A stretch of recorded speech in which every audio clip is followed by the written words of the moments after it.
వెనక్కోనండి.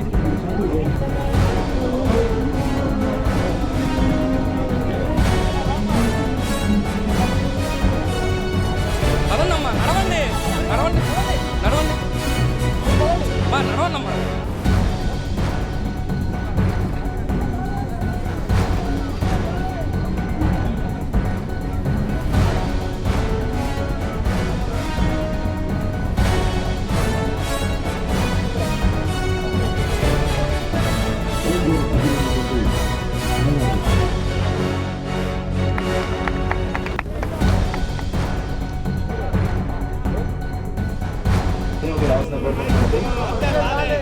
సామాజిక భవనాలు నిర్మిస్తున్న భవనం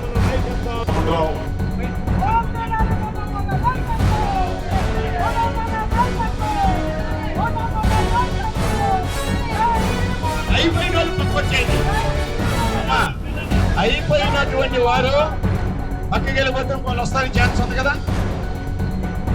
అయిపోయినటువంటి వారు పక్కకి వెళ్ళిపోండి.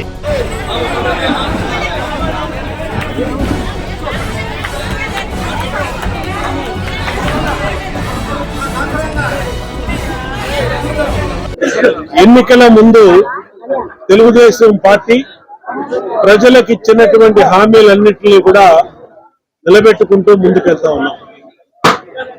తెలుగుదేశం పార్టీగా ఆ రోజు ఎన్నికల్లో పోటీ చేసేటప్పుడు సూపర్ 6 హామీలు ఇచ్చాం. పింఛన్లు పెంచుతానన్నాం, ఇచ్చిన మాట ప్రకారం పింఛన్లు పెంచాం. 3,000 4,000 ఇంటి దగ్గరికి తీసుకెళ్లి ఇస్తున్నాం. వికలాంగులకి 3,000 6,000 ఇంటి దగ్గరికి తీసుకెళ్లి ఇస్తున్నాం. అట్లాగే గ్యాస్ బండ్లు ఇస్తామన్నాం, ప్రతి మహిళా సోదరీమణికి 3 గ్యాస్ బండ్లు ఇస్తున్నాం. తల్లికి వందనం పేరు మీద ఎంతమంది పిల్లలు ఉంటే అంతమందికి దాదాపు 70 లక్షల మంది పిల్లలకి ఈరోజు తల్లికి వందనం ఇచ్చాం. అంతేకాకుండా త్వరలోనే ఆగస్టు 15 నుంచి ఉచిత బస్సు, అలాగే శ్రీనిధి కూడా మహిళలకి 18,000 రూపాయలు ఇస్తామని చెప్పాం. దాన్ని కూడా త్వరలోనే డేటు ఒక సంక్షేమ క్యాలెండర్ విడుదల చేసి ఈ తేదీన ఈ స్కీమ్ ఇస్తున్నామని చెప్పి ఇవాళ అన్ని కూడా ప్రకటిస్తా ఉన్నాం. అంతేకాకుండా 12 నెలల పరిపాలన మీద ప్రజల దగ్గరికి వెళ్ళి ప్రజల అభిప్రాయం తెలుసుకున్నటువంటి పార్టీ ప్రభుత్వం ఏది లేదు. తెలుగుదేశం ఈ ప్రభుత్వంలో 12 నెలల పరిపాలన మీద ప్రజల దగ్గరికి వెళ్ళి సుపరిపాలన తొలి అడుగని చెప్పి ఆ కార్యక్రమం తీసుకుని డోర్ టు డోర్ కూడా మా నాయకులు మేము అందరం కూడా ప్రజల్లో ఉన్నాము. అంతేకాకుండా ఎన్నికల ముందు ఈ సెంట్రల్ నియోజకవర్గంలో సమస్యల మీద ప్రజలకి స్పష్టమైన హామీలు ఇచ్చాం. రోడ్లు కానీ, డ్రైన్లు కానీ, కమ్యూనిటీ హాల్ కానీ, హెల్త్ సెంటర్స్ కానీ, స్కూల్స్ కానీ, పార్కులు కానీ ఇచ్చాం. అట్లన్నింటినీ ఇవాళ 240 కోట్ల రూపాయలు ఖర్చు పెట్టి ఇప్పటికీ పూర్తి చేయడం జరిగింది. తెలుగుదేశం పార్టీ ఏంటంటే బీసీల పార్టీ.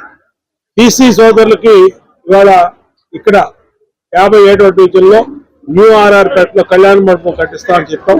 ఇవాళ నాగవంశీలకి కళ్యాణ మండపం వాళ్ళ పేరు మీద కళ్యాణ మండపం కూడా మొదలు పెట్టడం జరిగింది. అన్ని సామాజిక వర్గాలకి గౌరవప్రదంగా వాళ్ళకి రోడ్ల మీద ఫంక్షన్లు చేసుకోకుండా, ఇబ్బందులు లేకుండా అన్ని రకాల సదుపాయాలతో పేద వర్గాలు, బీసీ, ఎస్సీ, మైనార్టీ వర్గాలు గౌరవప్రదంగా వాళ్ళ ఇళ్లలో ఫంక్షన్ చేసుకున్నట్టు అన్ని వాళ్ళు ఏర్పాట్లు చేస్తాం.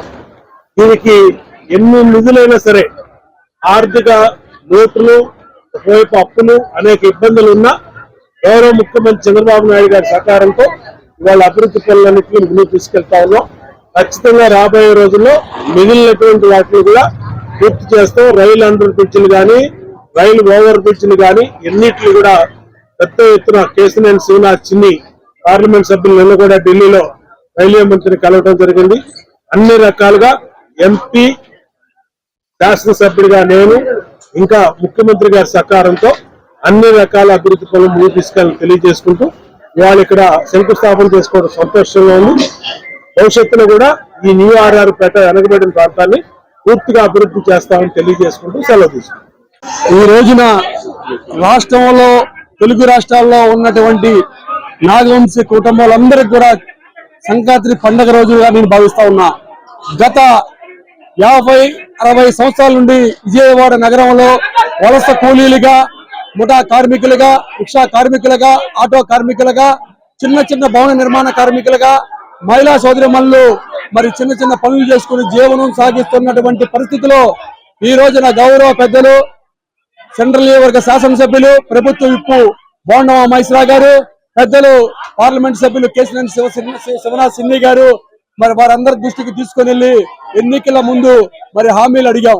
ఎన్నికల ముందు హామీలు అడిగితే ఏదో కొద్దిగా మరి చేస్తారు, కానీ ఎన్నికలు అయిపోయిన తర్వాత కరెక్ట్ గా ప్రభుత్వం వస్తుందని చెప్పేసి నాకు ఒక నమ్మకం. నేను నమ్మినటువంటి సిద్ధాంతం రూపంగా నేను నమ్మాను. ఆ నమ్మిన సిద్ధాంతం ప్రకారంగా ఈ రోజు నేను ఒకటే చెప్తా ఉన్నా, అర్బన్ లో ఉన్నటువంటి విజయవాడ నగర పెద్దలకు, విజయవాడ నాగవంశ సంఘం పెద్దలకు, జిల్లాలో ఉన్నటువంటి పెద్దలకు, రాష్ట్రంలో ఉన్నటువంటి పెద్దలకు అందరూ సహకారం చేయాలి. అందరం కూడా ముందుండాలి. అందరూ ప్రతి ఒక్కరు కూడా కలిసికట్టుగా ప్రయాణం చేయాలి. వారి ద్వారా మన శాసనసభ్యులు గాని, మన ఎంపీ గారు ఇప్పుడు 1,49,00,000 మరి శాంక్షన్ చేసి మరి గ్రౌండ్ ఫ్లోర్ నిర్మాణం చేస్తా ఉన్నారు. మరి సుమారుగా ఇంకో ₹1,00,00,000 పెట్టి కూడా మరి ఫస్ట్ ఫ్లోర్ నిర్మాణం కూడా కృషి చేస్తాం. ఇది 5 నెలల్లో పూర్తవుతుంది. మిగిలిన ఫస్ట్ ఫ్లోర్ కూడా ఇంకొక 4-5 నెలల్లో పూర్తవుతుందని చెప్పేసి ఈ రోజున నేను భావిస్తా ఉన్నా. అదే కాకుండా ఈ రోజున ఎన్నో ఏళ్ల కళ, ఎంతో మంది కార్పొరేటర్లుగా గెలవచ్చు, ఎంతో మంది నాయకులుగా చలామణి అవ్వచ్చు, ఎంతో మంది విజయవాడ నగరానికి ఎంపీలుగా చేశారు, ఎంతో మంది ఎమ్మెల్యేలుగా చేశారు, ఎంతో మంది ముఖ్యమంత్రులుగా చేశారు, ఎంతో మంది మంత్రులుగా చేశారు. కానీ ఎవరు చేయనటువంటి, ఎవరు చేయూతనిచ్చినటువంటి మహానాయకుడు బోండా మైశ్రా గారికి, కేశినేని శివనాథ్ సిన్ని గారికి, పెద్దలైనటువంటి రాష్ట్ర ముఖ్యమంత్రి వర్యులు నారా చంద్రబాబు నాయుడు గారికి, పవన్ కళ్యాణ్ గారికి, లోకేష్ గారికి వీళ్ళందరికీ కూడా మేము ధన్యవాదాలు తెలియజేస్తా ఉన్నాం. రాబోయే రోజుల్లో మరి కార్పొరేషన్ కూడా ఏర్పడుతుంది. దాంట్లో డైరెక్టర్లుగా ఏర్పడతారు. రాష్ట్రంలో ఎవరు ఎక్కడున్నా సరే వాళ్ళందరూ కూడా ఈ భవన నిర్మాణం కోసం కూడా కృషి చేస్తారని, మీరందరూ కూడా ముందుండి నడిపించాలని. నా ఒక్కడికే ఇది సొత్తు కాదు, ఇది యావత్ రాష్ట్రంలో ఉన్నటువంటి, విజయవాడ నగరంలో ఉన్నటువంటి, జిల్లాలో ఉన్నటువంటి వారికి, బీసీ వర్గాలకి, 132 కులస్తులకి అందరికి కూడా అది సొత్తుగా భావించాలి. మనం అందరం కూడా ఐక్యంగా ఉండాలి, ఐక్యంగా పనిచేయాలి. నేను ఎవరికి నా కాంట్రవర్సీ లేదు. నేను ఈ సందర్భంగా చెప్తా ఉన్నా, మీరందరూ ముందుండి నడిపించి భవిష్యత్తు అవసరాలను తీర్చే విధంగా 70 సంవత్సరాల కళ నెరవేర్చింది కనుక మీరందరూ కూడా పాల్గొనాలని చెప్పేసి, మనం ఎప్పుడు ఉంటామో, ఏ రోజు ఉంటామో, ఎప్పుడు పోతామో తెలియదు, కానీ చేసినటువంటి పనులే స్థిరస్థాయిగా ఉంటాయి కనుక మనం అందరం కూడా ఐక్యమత్యంగా ఉండాలి. ఈ సందర్భంగా ఎమ్మెల్యే గారికి, ఎంపీ గారికి, పెద్దలు మరి ఉన్నటువంటి జిల్లాలో ఉన్నటువంటి నవనేత సాంసరావు గారు కూడా దీని వెనకాల కీలక పాత్ర పోయించారు. చాలా పెద్దలందరూ కూడా 50 మంది సుమారుగా బీసీ వర్గాలు కూడా దీని వెనకాల నడిచారు. చెప్పలేదు అని చెప్పేసి మా వాళ్ళు అనుకోవచ్చు. 7-8 నెలల కంచి నేను ప్రయత్నం చేస్తే కానీ అది ఇక్కడికి రాలేదు కనుక ఒకేసారి మిమ్మల్ని అందరినీ కూడా ఒక ఆశ్చర్యపరమైనటువంటి నిర్ణయం తీసుకోవాలని చేశాను. మీరందరూ సహకారం కావాలి, పెద్దల సహకారం కావాలి, డివిజన్ పార్టీ పెద్దల సహకారం కావాలి, మీడియా సహకారం కావాలి, ప్రెస్ సహకారం కావాలి, పోలీసు వారి ఉన్నతాధికారుల సహకారం అందరితో ముందుకెళ్తానని, ఈ డివిజన్ ని మోడల్ డివిజన్ నడిపిస్తానని, ఇక్కడ షాపింగ్ కాంప్లెక్స్ కూడా నిర్మాణం చేస్తా ఉన్నాం. రాబోయే 4-5 నెలల్లో కొత్త రైల్వేస్పేట నుంచి పాత రైల్వేస్పేటకు RUB కూడా నిర్మాణం చేస్తామని, మాకున్నటువంటి ఆస్తి మరి పాయకాపురంలో డాక్టర్స్ కాలనీలో కూడా మరి మాకు ఒక ఆస్తి ఉంది. దాన్ని కూడా ఇది పూర్తి అయిపోయిన తర్వాత మా సంఘ పెద్దల్ని కలుపుకొని దానికి కూడా నిర్మాణానికి ఏం చేయాలన్నది కూడా నేను భవిష్యత్తు ప్రణాళిక రూపొందిస్తానని, దానికి కూడా మరి నిధులు కేటాయించే దానికి కూడా సహకరిస్తానని చెప్పేసి మీ అందరికీ సెలవు తీసుకుంటున్నా.